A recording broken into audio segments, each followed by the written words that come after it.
пак сме с вас, и вие сте с нас. Това е Hypecast. Аз съм Ник, вашия водещ. И днес отново продължаваме да си говорим за Тери Пратчет и за неговия свят на диска. Примерно отново са Веси и Саня да продължим темата от предния път. Бяхме стигнали до Веси, когато ще да обясни защо трябва да четете една конкретна книга на Тери Пратчет. В смисъл, това беше нейният пик за книга, която всеки може да, дори не прочел, не запознат и така нататък с света на диска, да подхване и да се зареди по някакъв начин. И това е много гаден въпрос, който ти го задавах. Съжалявам, обаче Сани се справи супер и даде един супер як recommendation, който може да видите в предния каст, който пуснахме.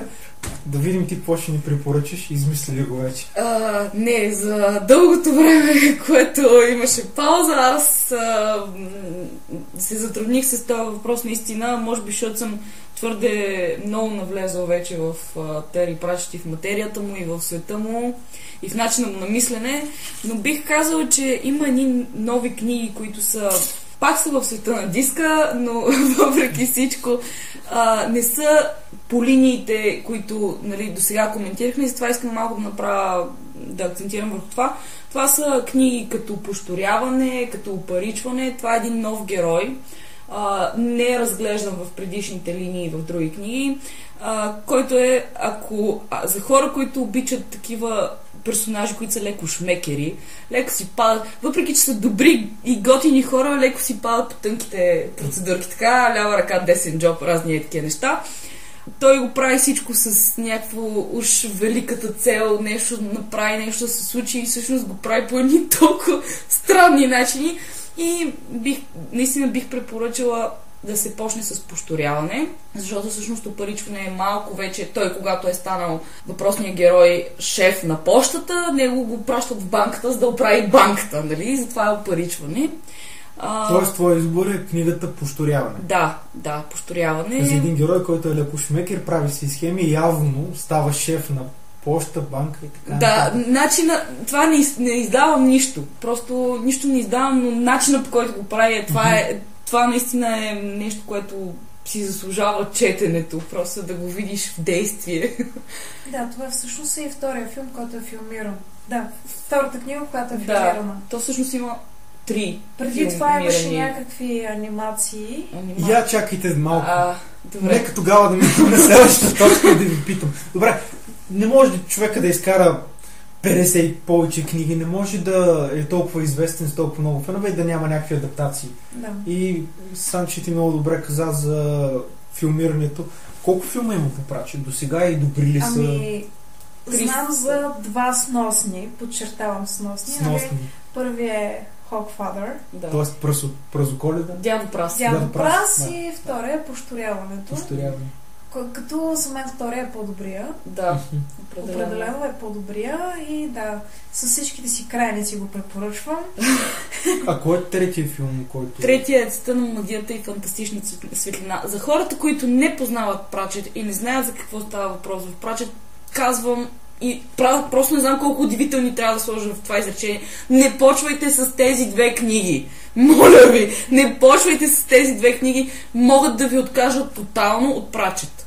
Просто... Аз започнах с Цвета на магията. Да, и си направил голяма грешка. Там действието е много мудно. И аз сега ще кажа защо. Това са първите книги, които Пратчет пише изобщо за света на диска. Има една книга преди това, която не е от света на диска, която се казва Страта. За хора, които вече са навлезли в Тери Пратчет, я препоръчвам силно, за да видят как той стига до идеята със света на диска. Много интересна. Стила му не е оформен там. Нито в Страта, нито в Цвета на магията, нито в фантастична светлина. Той си има някакви персонажи, после си ги развива прекрасно, но в началото тези 2 книги не ги препоръчвам за начинаещи. Не ги препоръчвам за хора, които не знаят какво е. Добре, а може ли да хванат вместо това филма да го гледат, или филма не е особено... Не, както каза Санчето, от всичките 3 филма, които са направени по книги на Пратчет, като и тук пак казвам, правя вметка, Фантастична светлина и Цветът на магията са 2 книги и 2 филма, които върват ръка за ръка. Няма как да почнеш едната и да не прочетеш другата. По същия начин са и филмите, те са направени като част 1 и част 2. Филмите не са добри. Тези, смисъл, Света на магията и фантастична светлина не са добри филми. Не говоря за дядо Прас и за Не, искам постояване. да кажа, че такова, че туриста го бяха направили добре. Да. Туриста беше много добре. Определено, но Това персонажът предполагам. персонаж, да, в момента малко ми бягат имена, ще прощавате. Да, беше туриста. Той си е туриста, има си някакво име, но навсякъде така се отнесе към него. Да. Много ми хареса, нали, финала на филма. Мисля, че така приключи. Как той снима, той по принцип през целия филм снима всичко. И е точно, нали, депиктва ултимейт туриста, който точно това казва Рин Суинт, който по-скоро би се опитал да, докато снима цветето, да го стъпче, обаче, нали, иска да го снима и по този начин се радва на красотата, докато, нали, другите хора просто гледат и се наслаждават. А той просто трябва всичко да снима. И да, ултимейт туриста. Да, с фотоапаратчето Да. на въженце около С врата. оризката с флорални мотиви. Да, хавайката. Да. И така. Почти карикатурен образ на някой Определено, бивш точно, японски турист. да, точно карикатура на това, което изглежда туриста. Да се върна само Добре, филмите. освен филмите... Само да, кажа нещо, довърши извинявай. мисълта, да. Просто защото ще го забравя, много важно. Самата идея за филмите, че последния, както каза Санчето, аз съм съгласна с нея за последния за повторяване, че е най-добрия. Мисля, че от това, че последните няколко години, 10 години Тери Пратчет стана така известен, толкова бум стана за Тери Пратчет. И тогава имаше повече субсидии, повече... Колкото пари, повече интерес да. има, толкова повече пари се наливат. Това е абсолютно естествено. Въпреки, че, както казахме, Хокфадър, Дядо Прас, филма беше, с изключение на ефектите, хората в момента сега са свикнали да гледат ефектите. Ако не следиш ефектите, този филм пресъздава много добре книгата. Ами не беше лошо. Да, Не съгласен. беше, изобщо не беше абсолютно. лошо. И Ефектите не са да. всичко. Примерно, ако седнеш да гледаш някакъв 80-тарски sci-fi, Да. ясно, че Иначе, виждаш, че... Не, виж, Санче, аз съм, понеже, както ти знаеш, както тук всички присъстващи знаят, любимият ми персонаж Смърт и Смърт. там не го бяха направили добре. В никакъв случай, според мен, просто бяха взели от някакъв такъв Хелоуин шоп Да. някаква маска и някакви гумени ръкавици и просто бяха сложили един човек в някаква тога Да. и това беше Смърт. А Но- той изобщо заслужава си много повече внимание да се отдели. Аз не да го правят на карикатура. Както Да. сега в съзнанието ми изниква, нали, корицата на жатварят, както беше. Да. Там е. Американска готика мисля, че депиктваха тогава. Да, картината. Да. Добре, може би сега е момента да ви вметна нещо, което не знам дали сте чули. Дъщерята на Тери Пратчет активно се занимава с този проект. Мисля, че BBC бяха намесени. Ще правят сериал по стражите. Да. Знаем. С чакаме големи с надежди. нетърпение. Да, гледаме на там да видим. Дано той да е по-добре продуциран. Дано Нека да е има, нека филмират всичко. Аз Ами, чакам.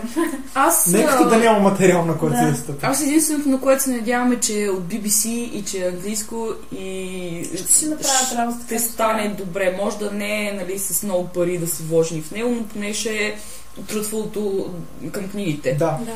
Докато ако беше някакъв американски став Аз мисля, и че- еврейски, бих казала също допълнила, нали, тогава можеха да опозорят тотално книгата и същината на Тери Пратчет. Съгласен съм. Ако пуснат, между другото, американски версии, просто няма да си ги причиня. Не бих отишла в киносалона. Еми, много често адаптациите стават отвратителни и Да. имаш чувство, че се подиграват Като си някоя имам любима предвид, книга. особено представям си, ако хванат някоя книжка, където главните герои са тинейджери и си представям как ще изкарат някаква парфюмирана американска младеж, а те всъщност в книгите са доста реално описани младежите с акне и всичко останало. Само се замислете, Да. в адаптациите на някакви фентази епики от сорта Да. на Хобита, Властелина, Игра на тронове, от феновете, от сериозната фен база на книгите има недоволни хора и се Защото оплакват от бюджетите са допечени. прекалено красиви. Значи, Елфите са прекалено мъжествени. Да. но мисля, зависи. от този critical acclaimed, нали, тези франчайзи, които са толкова ги хвалят, толкова ги харесват, има хора, които ги критикуват. Какво ще стане с Пратчет? Да. I dare not think. Дали неговите фенове ще останат доволни? по-скоро си мисля, Абсолютно. че всички ще изреват с един глас. Ами да ти кажа, аз пак залагам на това, че може би първоначалната продукция е правила от англичания. Те имат навика да си вършат работата. Докато, пак казвам, ако е американски продъкшън, American продъкшън, не искам да мисля какво ще се случи там. Да. Тоест, нека бъдем предпазливо оптимистични. Да. Залагаме на това. Добре, освен на филмите и евентуалния сериал по Прачет, някакви други адаптации има ли? Казахте нещо анимации, че има. Да, чувала съм за някакви, едва ли не в The Dusty Corners of My Mind изникват някакви идеи за някакво пластилинено такова шоу. Имаше и такова, но има и рисувано, може би от 80-те. Това рисуването от 80-те го има между другото за Мунда. Не препоръчвам да го гледате, нали, и да гледате на него сериозно, ако все пак решите да си го свалите. То е направено като детско филмче. А книгите на Прачет не са детски филмчета и не са детски книги. Те не са детска литература.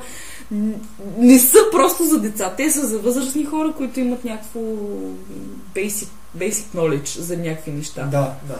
По-скоро е тази YA също става. Young Adult.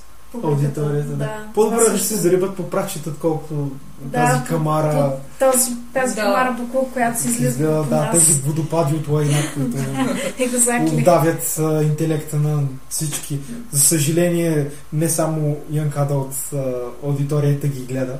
И получават масови похвали и някакви филми, които... друг път ще говоря за това. Ще направя друг епизод, който ще налее тая Young Adult. Една отделна тема е това. Да може хората да цъкат дислайк и да се какво беше? Море от лайна може да се каже за това, за всичко, което се случва. Абсолютно. Което в индустрията. Само ще вметна последно тая отметка на страничи. Това, че Young Adult не го прави лошо. Лошото е, че разни автори си мислят, че графата Young Adult им дава оправдание да изкарват посредствена литература. Което е много лошо. Посредствеността не е хубава никога, така че независимо от демографията, за която пише. Но да се върнем на Прачет, че малко отклоних. Не знам дали сте виждали, не знам дали сте пробвали. Има настолна игра по света на диска.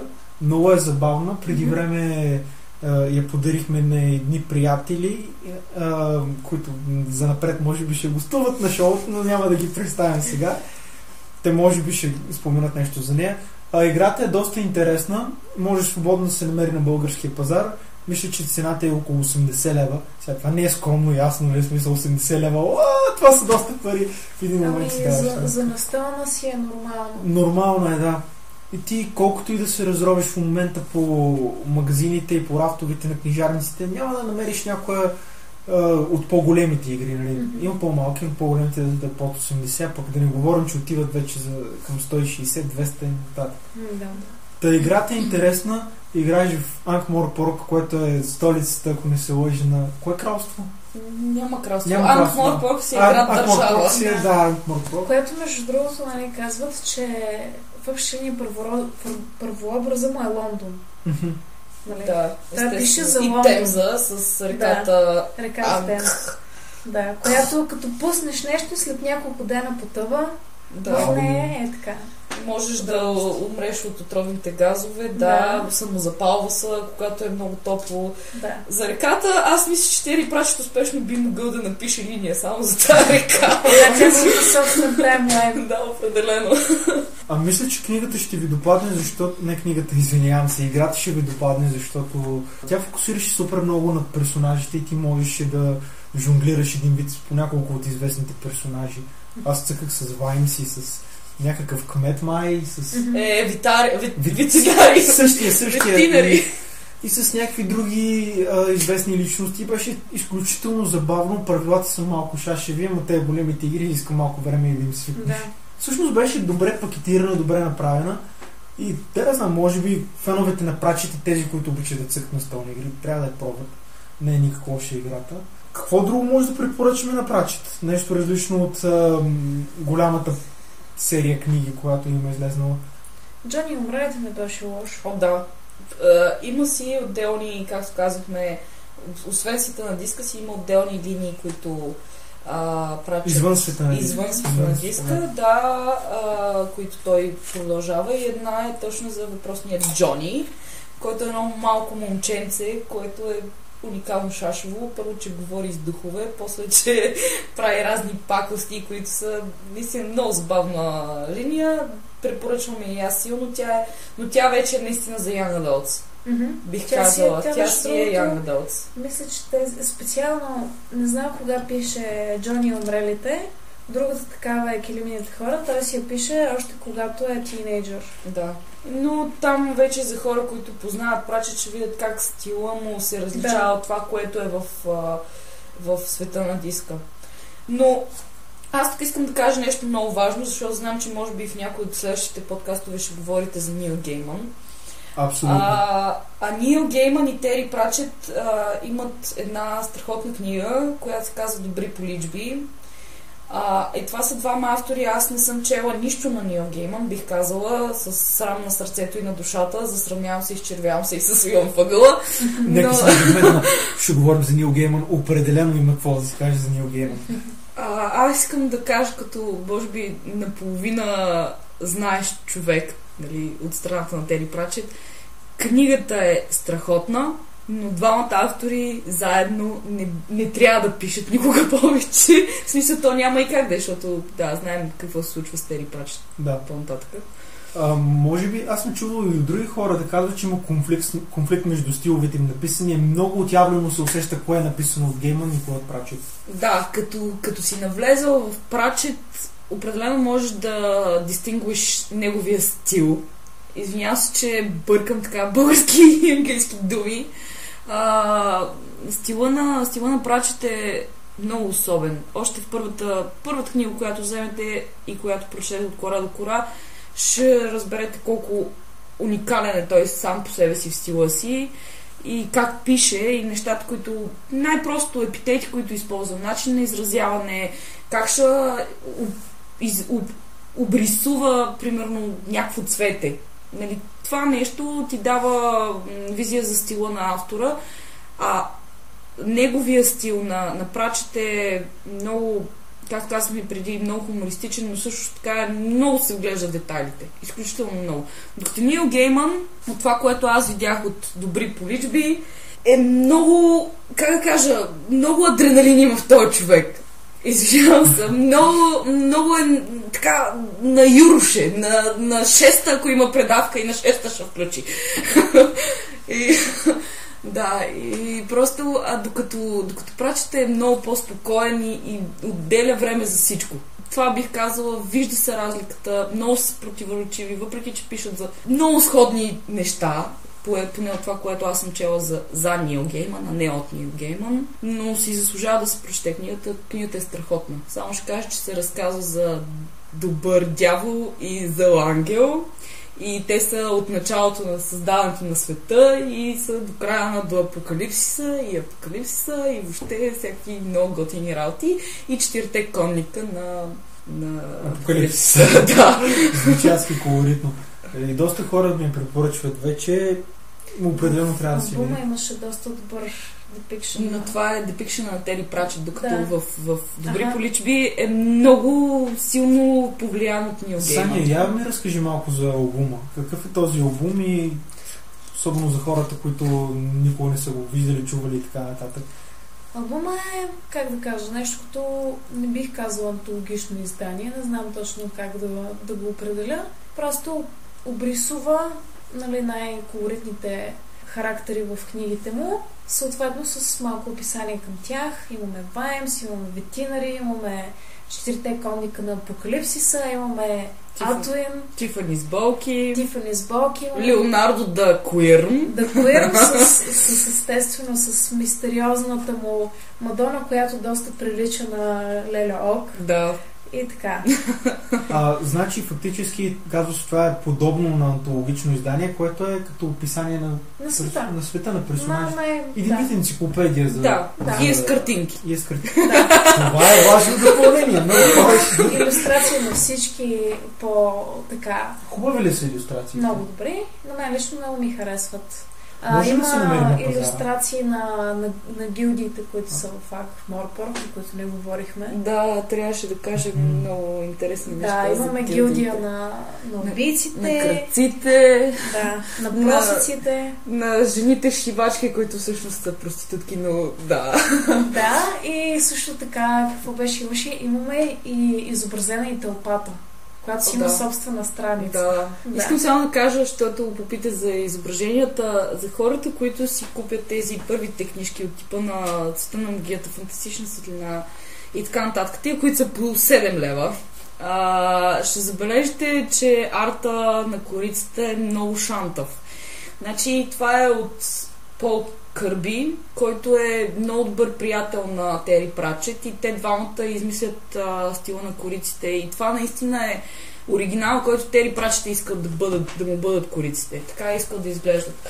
Но аз съм малко така, не харесвам тези точно корици, харесвам вече с китби, които са и които са в въпросната антология, както така нарекаме. Те не са толкова карикатурни, ами са малко по-реалистични. Аз не мисля, че Кърби е искал да ги направи карикатурни, просто са твърде, как да кажа, хиперболизирани. И не е това думата, която в момента търся, но ще се сета някой друг ден.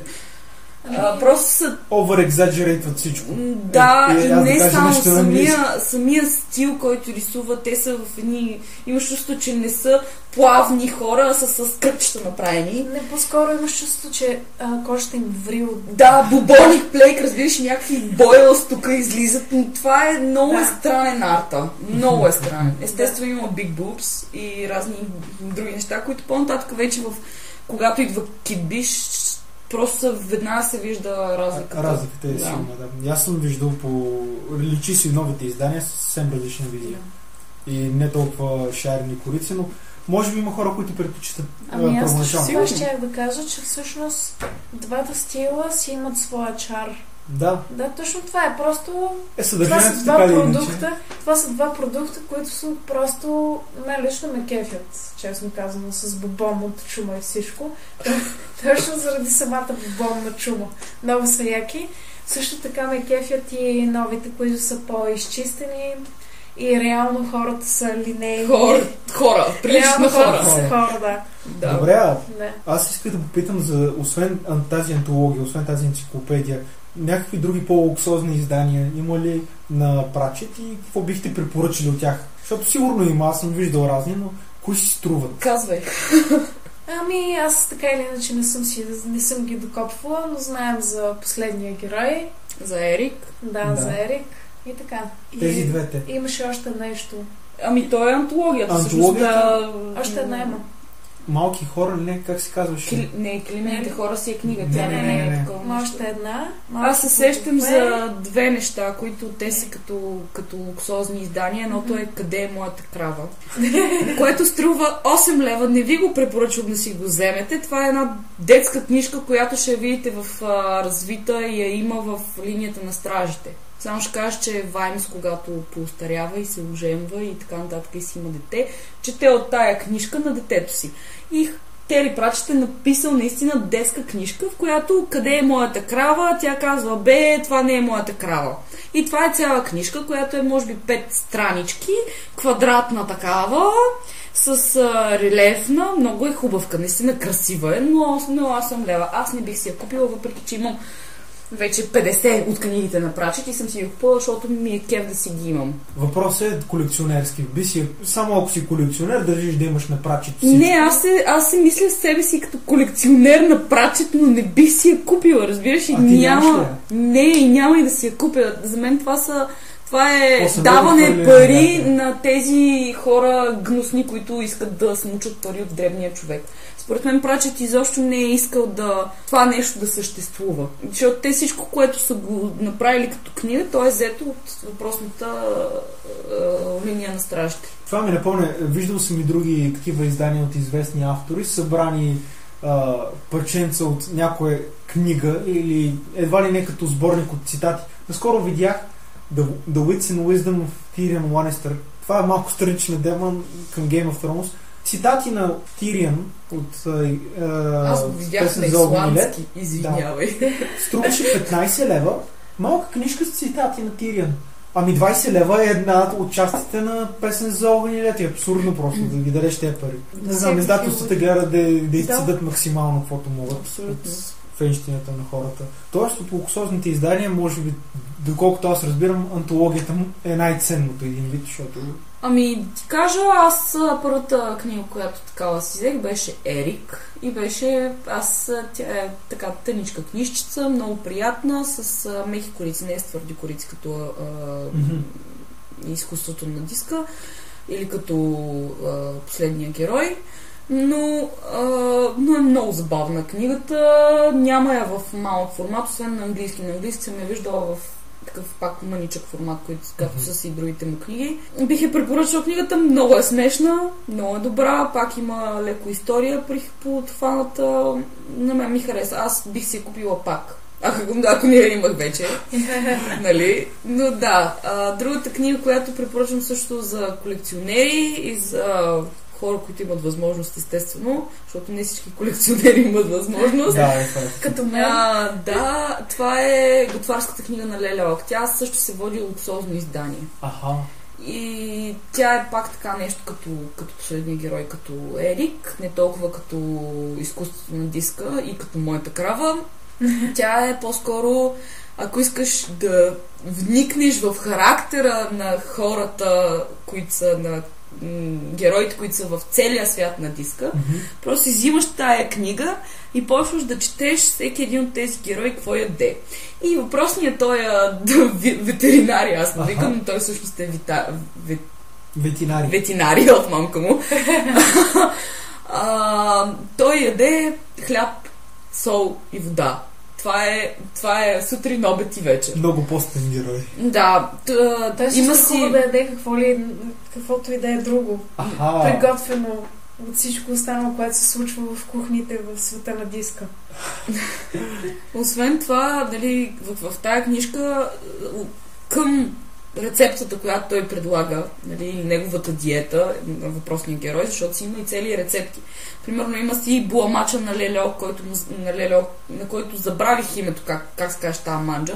Беше много смешна. Още заето жаби, фърля, жабешки бучета, езиците на кокошки, каквото намериш и става манджа. И всичките 18 деца ядат от тая манджа, да не говорим за внуците, нали. Но исках да кажа, че към всяка рецепта и към всяко такова нещо си има портрет на въпросния герой. И бих казала, че, нали, пак казвам тук, портрета за мен играе много важна роля. И тук героите са изрисувани от китби, не от кърби и не приличат на хора, които страдат от някаква awkward disease. Да. Супер. Впрочем, слушали ли сте някоя от радиоадаптациите? Имало някакви радиодрами, доколкото знам по някои от книгите. Не съм слушал нито една от тях, но четох някакви екзалтирани отзиви за някои. Мразя аудиокниги. Съжалявам, но не ги харесвам. Аз също. Не обичате? Не обичам един човек да чете и жените, и мъжете. Не желая. Това е като на времето, когато по видеокасетите. Да, Александра видео. Как чете някакви любовни диалози. О, колко те обичам. О, да. Точно така беше. Мила, пригърни ме. О, скъпи. Това беше първия дъск, между другото, с Песен за огън и лед. Беше една аудиокнига и беше много тъжно. О, там някакъв чичо четеше книгата. Беше вижте хора сега. Да, обаче щеш да ви е яко, ако Морган Фриман ги чете, независимо с мъжки, женски, детски или какъвто и да е глас. В интересно. Аз бих взел Джон Хърт. Добре. Джон Хърт трябва да ми чете всичко. Да. Съгласни съм. Претенции. Да. Само ще приключа отклонението, като кажа, че това не е вярно. Има прекрасни аудиокниги, четени от много кадърни актьори, които едва ли не допринасят за това. Самия Нил Гейман чете някои от своите книги и има особена стойност да прочетеш книгата, прочетена от самия автор. Аз така си мисля, смисъл. Или да изслушаш по-скоро. Да изслушаш един вид. И тези книги са много полезни за хора, които имат проблеми с зрението. Вярно е, така е. Аз съм съгласна от тази гледна точка, нали, това е с някаква цел и някакъв мисъл. Обаче за хора, които нямат никакви проблеми, просто ги мързи да хванат една книга.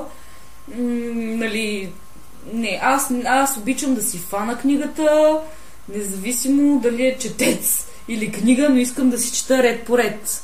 И да си гледам как е написано. И евентуално, ако има печатна грешка, и да си кажа, и тук има печатна грешка. И също така да си отделиш толкова време, колкото желаеш на един абзац. Да си го препрочиташ, да си го извадиш. Аз имам едно тефтерче, в което си вада някакви абзаци от... Така преписах веднъж една книга на Тери Прачет. Почти кора до кора. Прекрасно. Обобщаваме с това, че Прачет си заслужава, определено си заслужава. Не напразно избрах първия подкаст, който правим, да е конкретно с него. Той е автор, който има огромен стаж, много признани, има какво да покаже, има какво да се види, макар че на мен лично не ми е от най-любимите автори.